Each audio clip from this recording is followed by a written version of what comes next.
Magandang hapon po sa lahat. Tayo nagbabalik ulit dito sa ating YouTube channel, Samuel Soriano TV29, para mag-discuss ulit ng another coins. At ito po ay ating hilig, mangulikta ng barya. Kaya tayo nandito nagsiselling ng kanilang mga halaga, ang aking mga koleksyon, kung magkano na ang kanilang halaga sa ating mga online selling. Ayan. Magpapasalamat lamang tayo sa ating mga subscriber.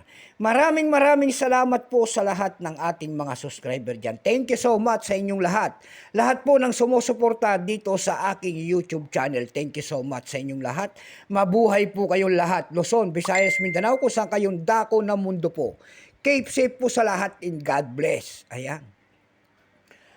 Yun naman pong hindi pa po nakapag-subscribe dito sa aking YouTube channel. Anyayahan ko lang sana kayo at malaking tulong na po kasi at bagay ang inyong gagawin para tayo makapagpatuloy sa ating ambisyon po ng pangungulikta ng ating mga barya. Ayan po. Baka pwedeng pakipindot naman po sana ang ating subscribe button, like and share para ma-update ko kayo sa mga latest ko pang gagawin mga video po. Meron na naman tayong pag-uusapang barya guys at ito po ay pera po ng Hong Kong. Baka mayroon kayong mga ganito po, ayan, kahit mga sari-sari mga world coins. Ayan, bultuhan po ang bilhin natin, wag lamang silver at mahal yan. Bultuhan ang bilhin natin sa mga ganito mga coins, ayan. $2 po ng Hong Kong. Bago tayo magsimula sa ating talakayin, kilalanin mo muna natin siya para makita natin ang kanyang presyo. Issue po niyan ay Hong Kong. Period Queen Elizabeth II, ayan. 1952 hanggang 1997. Type nito standard circulation coins years. 1993 hanggang 2019. Value nito $2. Currency dollar 1863 up to date po. Composition yan ay copper nickel.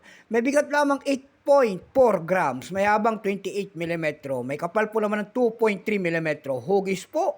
Scallop with 12 notches. Orientation niyan ay middle alignment. Number N-1582. Reference number KM-64.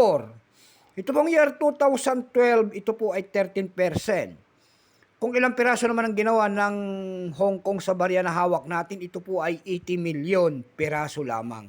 May presyo po yan doon sa ating numista.com. Binigyan na po ng presyo ng ating binuong numista. Yung kanyang very fine 17, extra fine ay 19. Dumako tayo sa kanyang presyo sa mga online selling. Doon sa ating ebay.com, mayroon tayong nakita nagbebenta doon ng $4 na nito.